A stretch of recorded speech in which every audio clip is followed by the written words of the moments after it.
Welcome in, One Nation, to another episode of the Hive podcast. TJ Winger today, joined by baseball head coach Lucas Jones. Coach, thanks so much for joining me. Thanks for having me on this rainy Tuesday, TJ. Yeah, well, it's a rainy Tuesday, mid-February. That means spring sports start, which always kind of clutters my mind up. But that means baseball is here, and as a former baseball player, it's a special time of the year for me. So let's just go ahead and start talking about this past weekend because results come in. I'm over the moon watching y'all, keeping up with all the stats.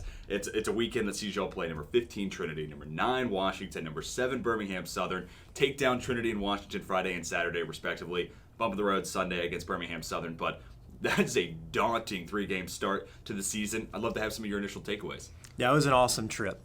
Just it was kind of a trip in motion during last season, and then when they reduced the field to 6 at-large teams, we decided to wait a year, just try and kind of build our resume and just, again, be in that mix with 4 teams that went to regionals last year. And then, just the history of those 3 programs with Trinity winning the national championship in 2016. WashU went to the World Series last year and was a game away from playing for the national championship series. And then Birmingham Southern was national runner-up in 2019. So we felt going down there that it was just time to get in that mix from a regional conversation and just kind of see where we stacked up. So it was a great weekend, and we had some great performances. And again, just program to program. Birmingham Southern was awesome. The facilities were awesome. Great hosts. So it was an enjoyable weekend all the way around. Absolutely. And you look at this baseball team right around the conversation for a top 25 squad in the country, picked to win the ODAC. So this was a nice weekend, probably a reaffirmation saying, okay, yeah, we can hang with some of the best teams in the country. And looking at this weekend, I mean, Brandon Pond, reigning conference pitcher of the year. I got to see him some this summer when he was playing in the Coastal Plain League. And, I mean, what an opening argument that he made to retain that pitcher of the year status. 6 perfect innings of work, 12 punch outs along the way. What is it like having that type of an arm at the top of your rotation? Yeah, it's been a work since he was a freshman. He'd been pitching every day since he was a freshman, and this is a unique class in the sense that it's our first, as a coaching staff, first recruiting class that is now traditional seniors, not the COVID situation. And so we're fortunate to have a lot of leadership, a lot of older guys, and Brandon's certainly one of those who's, again, through experience and performance has built the confidence to be able to do what he did in the opening Friday game. So, yeah, we're fortunate to have him as a frontline guy, but, there's a lot of guys that we have on our staff that, match his intensity, and Zach Potts and Grayson Thurman coming out of the pen on Friday, and he's certainly been a staple for the last 5 years. So we're fortunate with a depth, but yeah, Brandon's kind of leader of that group for sure. And then Nick Matfield, not to be outshined, 6 strong innings of work, 7 punch outs on Saturday against Washington. So it does look like it's going to be a stellar staff. But talking to that Saturday game, how about 4 guys, 2 RBIs each, including Cameron Lane, Riley O'Donovan, just a couple there. Talk to me about some of the guys you guys are going to have coming to the plate consistently. Yeah, again, goes back to that senior kind of status. They have a lot of at-bats under their belt, and Cam Lane, has been kind of all over the lineup from middle of the order guy through his years to lead off to back into the lineup, and he can run, he can, create some big-time hits and opportunities, whether it's hit by pitch or walk. He gets on base quite a bit, and then, yeah, Riley had the big knock to kind of separate us there and get us going. Separate us from 1-1 to 3-1, and that was his first college home run, and he's had a couple of college starts, but he's really starting to kind of come around behind the plate, and then physically he's a mature sophomore for us. And yeah, we had some good pressure to him middle of the game, and we're able to extend the lead late and kind of hang on. They kind of made a push there at the end, but we were able to get some big defensive plays there to kind of halt the rally and finish the game off how we needed to. Yeah, and kind of talking about something you mentioned a moment ago with Brandon and even Cam Lane, this is a really interesting spot. A lot of coaches here at Lynchburg I talked to have been here for 20, 30, 40 years.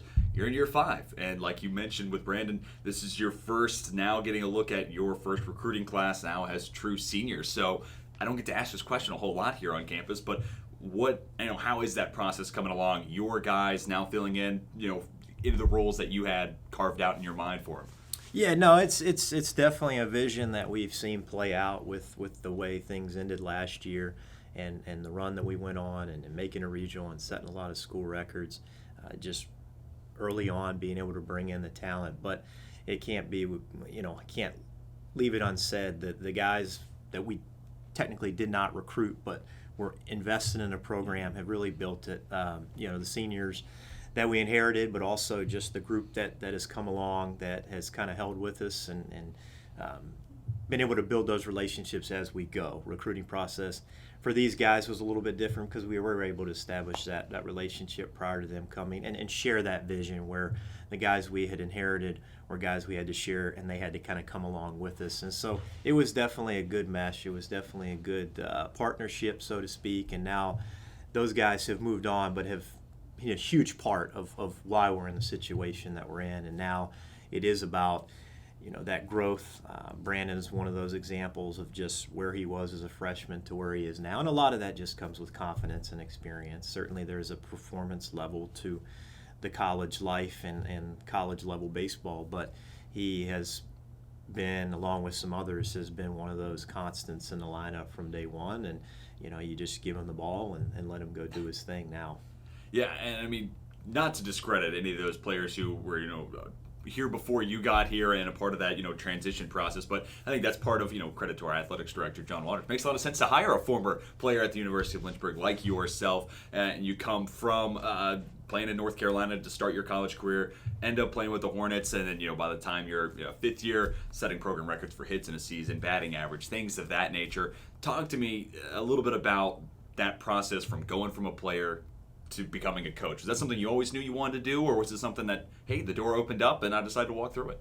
Yeah, definitely did not have coaching as kind of my long-term goal. I was fortunate to catch on as the operations guy at VCU with Coach Keys at the time, and just really got invested in college baseball on that side of things. I really kind of went to get my master's with the idea that I was going to be a small school college athletic director. Is kind of what my long-term goal was at the time, and then got to VCU and just really started to fall in love with the coaching part and the behind the scenes things, and so from then on just really kind of directed my career to coach. So I'm on, I think, year 16 now, which is kind of crazy. And you mentioned the playing days. I really don't remember those. I don't I remember my teammates. I remember the teams we played on and some specific games in terms of the outcomes and just some funny things that baseball brings you in those games, but I don't remember a whole lot from the career aspect of things. And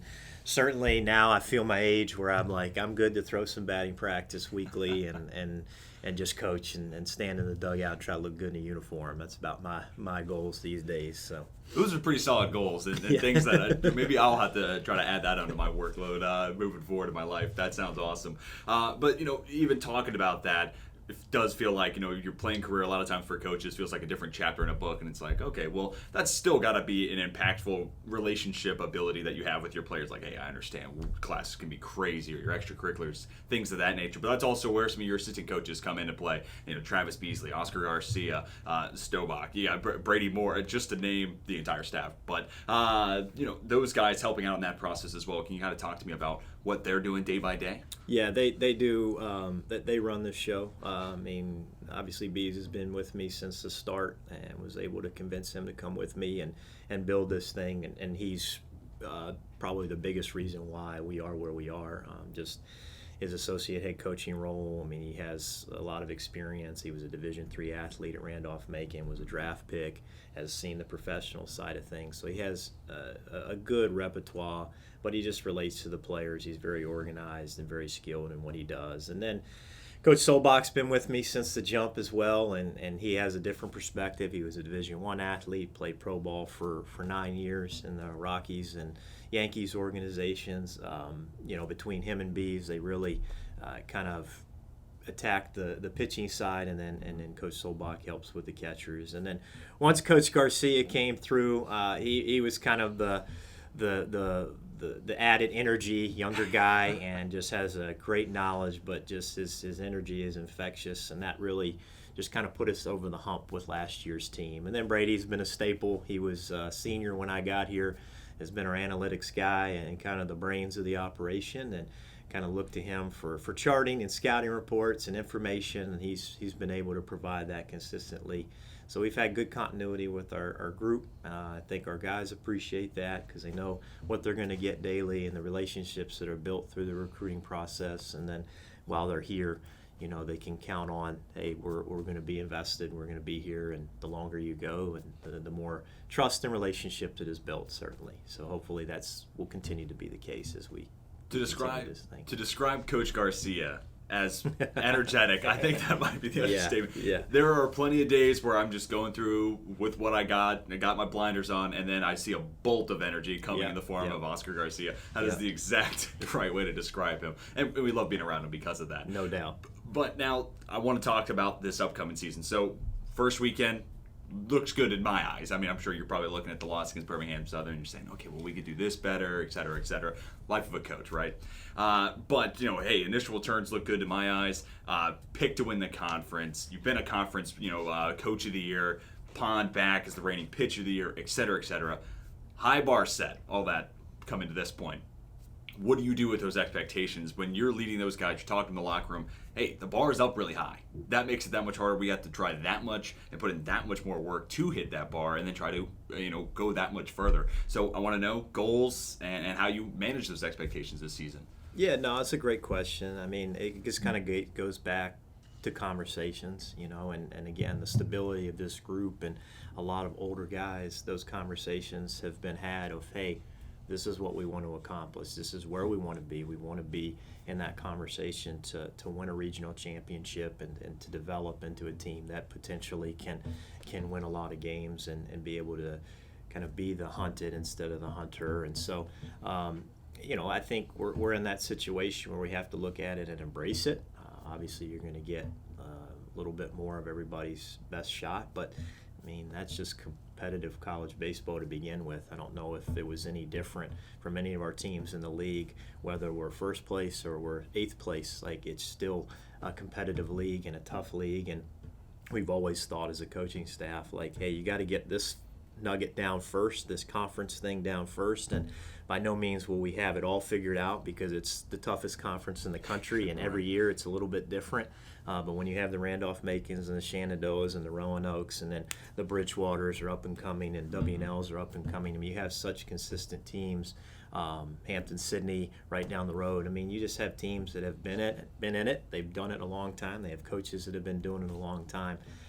You can get through that gauntlet, then the pressure kind of relieves when you get to a regional like we had kind of this weekend. You look at those teams, and as impressive as they are, you just feel confident with what the ODAC provides so that you're ready for these games. Win or lose, hey, we're ready for this level. And so those are the conversations that we've had, and now hey, we need to embrace that. But there becomes a performance review to all of this, and, the room for error becomes less and less, and, your competitors are going to get a little bit more and more, and they have the right to get better, and they have the right to have great performances too. And so our guys have to understand that. And I think they're ready for that challenge, and it's not always going to go the way we want it to go. And so how we deal with that adversity will be an important part when that point does come. I think last year was early for us to experience that. We started off 2-6, and then I think we went, 34-9 after that. And so being able to handle kind of that adversity early on was really helpful in learning how to win. And so now we know how to win, and now it's like, okay, how can we get consistent and that execution? So that's something that we'll continue to look for and continue to kind of talk about as we go through the year.